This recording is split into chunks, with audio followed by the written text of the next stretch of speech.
जम्मू कश्मीर के पहाड़ी समाज के लिए पहाड़ी एथनिक ग्रुप ST2 आरक्षण मैदानी और शहरी इलाकों में ले पाना बेहद कठिन और टेढ़ी खीर है।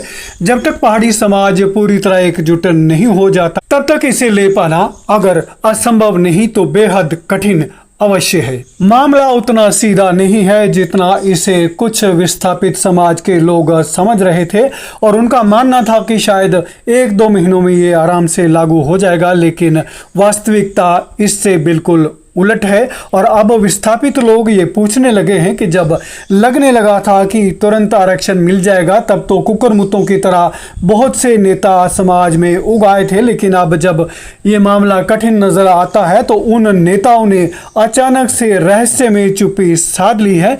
इसका क्या कारण है, ये विस्थापित समाज के लोग बार बार पूछने लगे हैं। जम्मू के मैदानी और शहरी क्षेत्रों में बसने वाले POJK के विस्थापित ये भी पूछने लगे हैं कि अगर भारतीय जनता पार्टी ने 29 सीटें जम्मू से जीती हैं तो उन्होंने 29 लोगों को चुनाव हरवाया भी है और वो हारे हुए लोग एक दिन भी हमारे विस्थापितों के लिए आवाज नहीं उठाते। ऐसा क्यों है? क्या फिर से वो नए इलेक्शन में अगले इलेक्शन में आएंगे और 8 दिन पहले फॉर्म भरकर फिर विस्थापितों के हितैषी होने का दावा करेंगे?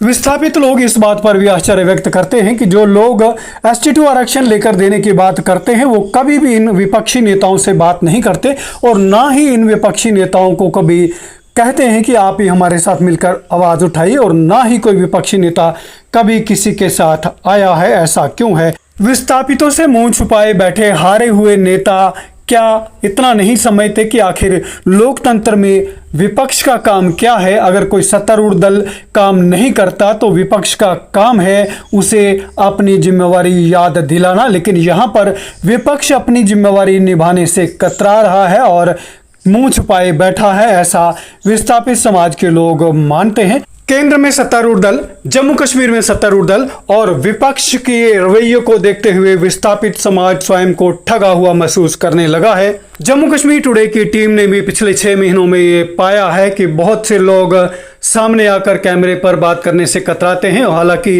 रणबीर सिंहपुरा से जो विस्थापित बहुल सीट है वहां के विधायक ने विस्थापितों से ये वायदा किया है कि वह हर हालत में उनको आरक्षण दिलाएंगे। जम्मू कश्मीर में पक्ष और विपक्ष की किसी भी पार्टी के किसी भी नेता ने कैमरे पर आकर विस्थापितों के लिए आवाज उठाने से कन्नी काटी है। हालांकि भारतीय जनता पार्टी के रणबीर सिंहपुरा विधायक डॉक्टर नरेंद्र सिंह ने चुनावों के दौरान और उसके बाद भी मीडिया में आकर कई बार विस्थापित समाज से वायदा किया।